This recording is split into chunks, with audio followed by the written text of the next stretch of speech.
another episode of What's Brewing. Today I'm going to be showing you how to make a super easy Blue Moon clone. Blue Moon, for those that don't know it, is a Belgian Witbier, a style that's known for being very hazy because it's full of wheat proteins and yeast, all suspended in there, giving it that hazy look. Originally, these beers descended from way back in medieval times, where they'd use spices such as coriander and orange peel instead of hops to keep their beers fresh. However, the beer that I'm going to be making today is going to have a slight twist in that I'm going to be using Kveik yeast to ferment with instead of traditional Belgian Witbier or similar style yeasts. I decided to go for Kveik yeast to make things super easy in regards to fermentation temperatures. Kveik yeast will happily ferment at most temperatures across a broad range of from 20 to 40 degrees Celsius, and no matter the temperature it tends to produce quite a clean flavour profile. So with the unpredictable summer weather that we've been having in Britain at the minute, I thought that'd be a good yeast to opt for to minimise any potential off flavours that the yeast can produce because of poor temperature control. And it also means that if you're following along with this recipe at home, you also don't have to worry about any temperature issues either. The recipe for this Blue Moon clone actually was inspired by someone from the Homebrew Talk forums. Homebrew Talk forum user Wayne1 was actually the Sandlot Brewery brewmaster from 1995 to 1997, and this was where Blue Moon was originally sold as Belly Slide Belgian White. And he's actually gone on the forum and shared some tips on the best way to brew it. From Wayne's guidance on the forum, I've put together a recipe that's quite close to what he suggested. Wayne suggested 50% 2-row pale malt, 40% white wheat, and 10% oats. There should be one bittering addition of Hallertauer Mittelfrueh for an IBU of 17.5.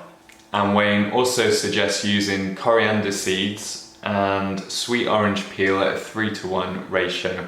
I've kept the ingredients list as simple as possible for this Blue Moon clone, starting with 3 kilos of crisp Maris Otter for the base malt. Next up is 2 kilos of white wheat malt.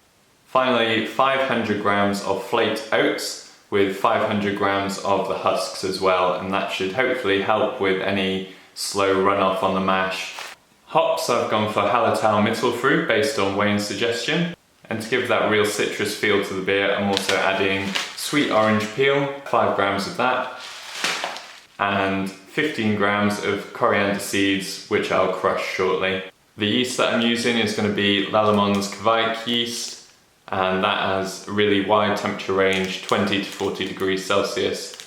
The flavour profile for this yeast is neutral/citrus, so if I do get any flavours coming through on the yeast, then I should get a nice bit of citrus from that as well.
Now complete, so it's time to sparge.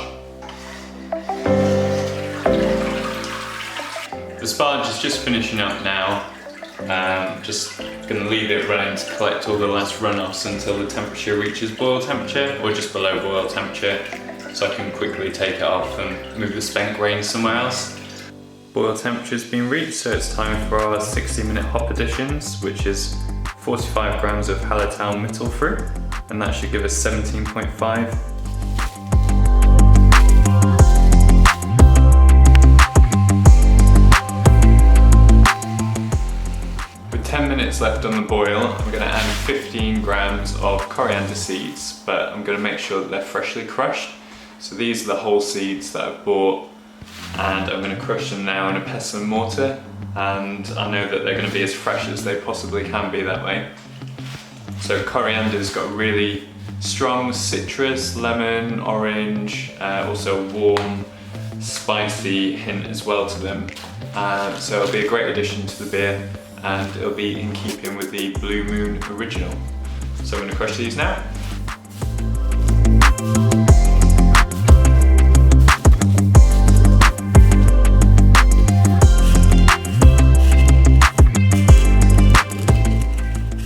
There's 10 minutes left on the boil now, so I'm going to add my 10-minute additions. In goes that. Next up is 5 grams of sweet orange peel. And finally 5 grams of Irish moss. So I'll leave that to boil for another 10 minutes and then I'm ready to transfer. Almost done now, just got to finish transferring everything across into the sanitised vessel. So I'm going to do that now, hopefully bring it down to temperature with the counterflow chiller, and then I'll pitch the yeast once it's at temperature.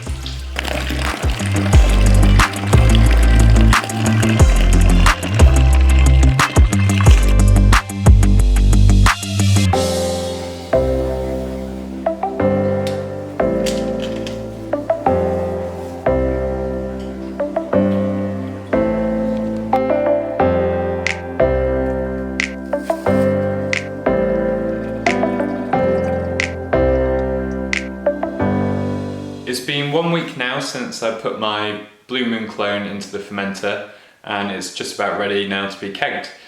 So what I thought I'd do is take a small sample from the fermenter and force carbonate it in a plastic bottle using the carbonation cap that you can get to screw onto plastic bottles. So I've force carbonated this and chilled it for a little while, so it should be something similar to what the end product would be like. And I'm going to do a taste test now with my Blue Moon clone and compare it to the real thing.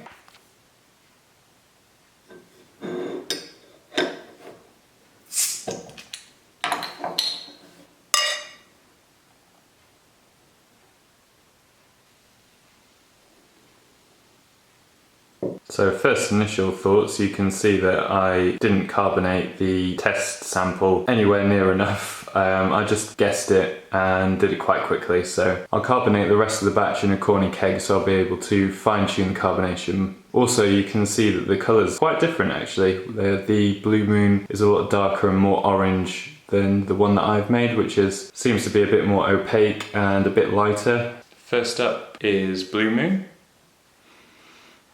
It's given off a yeasty profile, corny aroma coming from this. Can't detect any orange or citrus on the aroma. Next up is my Blue Moon clone.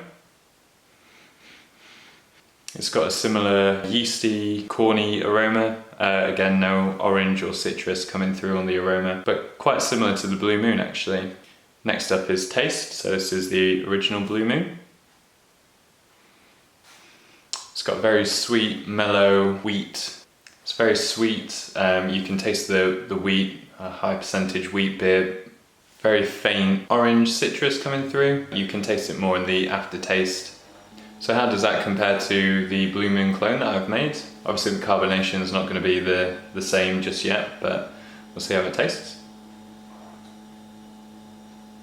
Again, it's got that sweet, corny wheat taste. It's a little bit more bitter, but you can definitely tell that this is an homage to the original there. I think this will be a great beer once it's fully carbonated.